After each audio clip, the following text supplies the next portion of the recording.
Hi, I'm Henry Chivers, the Strategic Business Development Manager at Domino. I am here today at the QR Horizons Summit, GS1 QR Horizons. From a Domino perspective, it's allowing us to engage with more of the supply chain, so more of our customers and prospects, we're talking to them more because it's no longer just about printing, it's about an entire solution. It's about deployment of data, printing the QR code and verifying the QR code.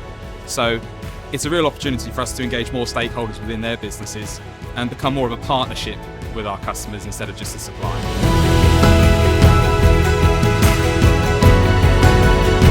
The event today's been brilliant. I think it's been a great opportunity to meet with customers, retailers, suppliers, and have really constructive discussions. It's about, everyone's learning in silos a little bit on this journey, and events like this allow people to come together and share those learnings and put together a clear plan moving forward. So yeah, it's been really, really good.